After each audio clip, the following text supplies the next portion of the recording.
19er Hotel, Palo Alto Tower, make straight in runway 31. Straight in 31, 39er Hotel.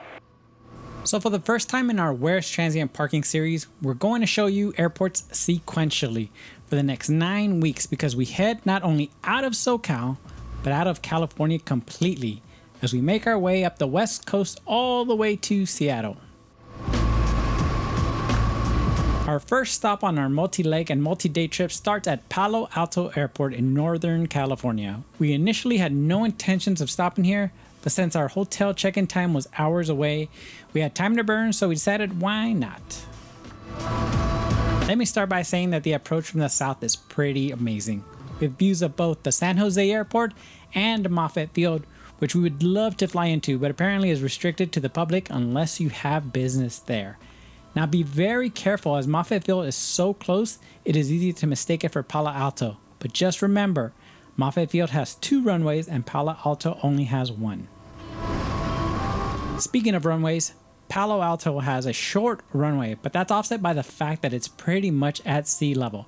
Runway 1331 is 2,441 by 70 feet at an elevation of 7 feet. Yeah, 7 feet, which is glaringly obvious as you saw the water right to the east of the runway. Now I kept reading that the runway had a small hump on the first third of 31, and what it looked like and what it felt like was one of those really shallow, gentle speed bumps.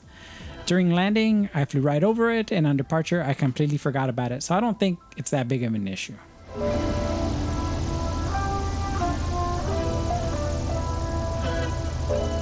Now, anyone from the Bay Area knows that clouds and fog are a big deal. They can come in at any time, and they even have a name for the fog, Carl. Now, Carl wasn't here today. As you can see, it was completely clear. We were very lucky. Unfortunately, though, it was also surprisingly very hot.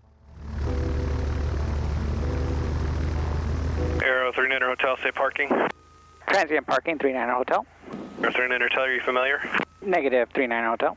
Aero 39er Roger, contact ground 125.0. They'll get you to Transient. Have a good day. 125.0, thanks for the help, 39er Hotel. And here's my wife keeping me in check. All right, mixture lean for taxi. Lean for taxi. Flaps up. Flaps up. Fuel pump off. Fuel pump off. Landing light off. Landing light off. Anti-collision off. Anti-collision off. Transponder VFR 1200. VFR 1200. And trim to neutral. Trim is neutral. All right. All right. Palo Alto ground, Aero 19er Hotel, clear of 31 for Transient. Aero 19er Hotel, Palo Alto ground, taxi Zulu Yankee 2, suggest Juliet. That'll be second right turn, Yankee 2, straight ahead to Juliet. All right, Transient via Zulu Yankee 2, Juliet, 39er Hotel.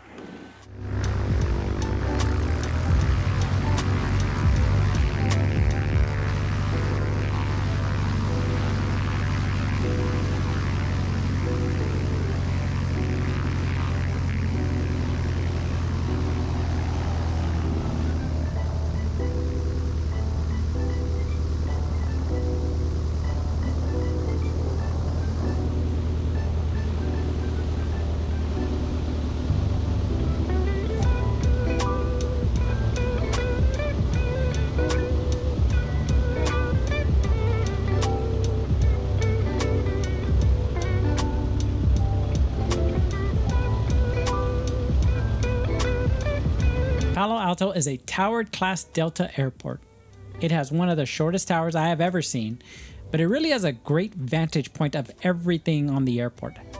They were so helpful. They asked if I was familiar, and I said no, even though I had done my homework. But if they offered the help, I wasn't going to deny them. They really kept an eye on me, so much so that when I stopped to get some fuel, they thought I was lost. You'll hear that interaction soon. I really appreciated just how attentive they were to helping me find my way. I'll admit that the airport diagram has so many taxiways that it was a little overwhelming, but on the contrary, it makes navigating the airport so much easier. So definitely check the diagram before visiting and before leaving parking so you can have an idea of what to expect.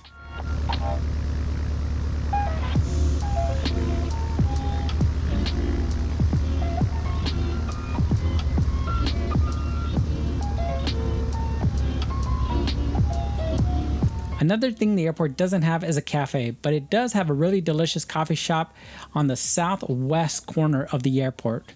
and has this unique coffee called butterscotch coffee, and really it did not disappoint.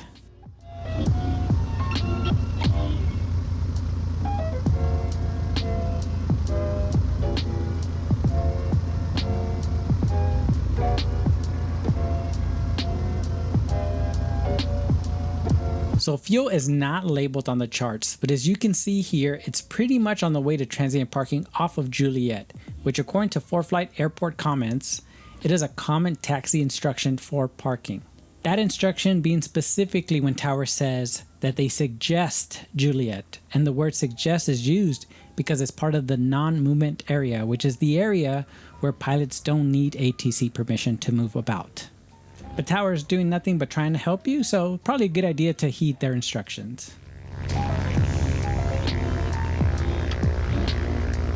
November 39er Hotel, as you continue down Juliet, you go down Juliet and make a slight left-hand turn as you reach the base of that brown hangar, and off your left is row uniform marked in green for transient parking. Roger. We'll keep an eye on that. We're just going to get fuel before we head that way. Roger. And here's what I was talking about earlier. Tower's always looking out for you, so thank you so much, Tower. Admittingly, I probably could have let them know that I was going to stop at fuel. I just didn't think they were still paying attention. Now, we didn't really know how to align ourselves for fuel, so we ended up going into the hangar taxiway so we could face directly out to make it easy to taxi out after we were done fueling. Now, if you're from this airport and have a better way, please let us know. It's just one of those things that we tried to figure out ourselves that we might have gotten wrong.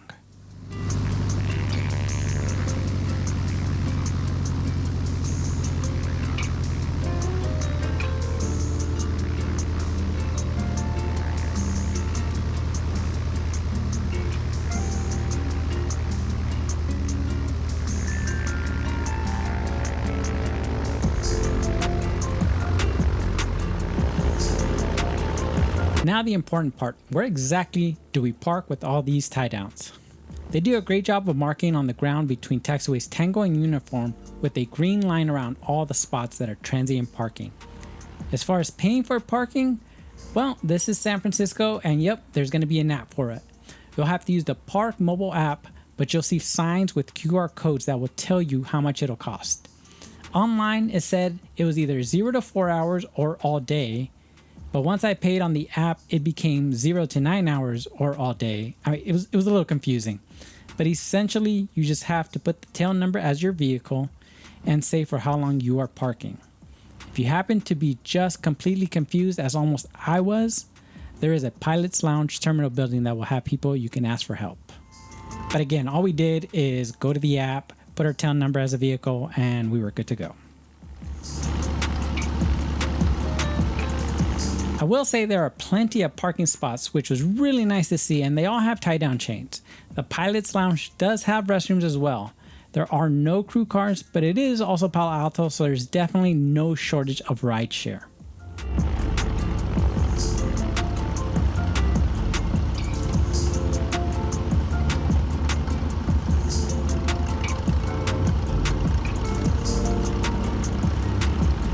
So in summary, it has a really short runway, but it's at sea level. There are a lot of taxiways, but it makes navigating so much easier. Parking is paid on an app posted. And the field has a coffee shop. Palo Alto made me a little nervous for a couple of reasons. Busy airspace, close proximity to other airports, and taxi instructions. But I found none of those fears to be of any issue since I was on an IFR flight plan, and Tower is incredibly helpful. It is such a scenic approach that it just blew my mind how amazing it looked.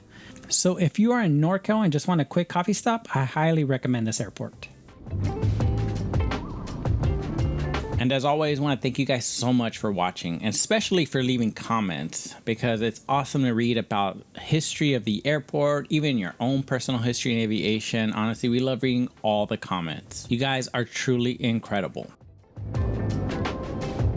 We'll see you all next week, though, as we continue our Pacific Northwest trip. But until then, don't forget, go fly, go discover.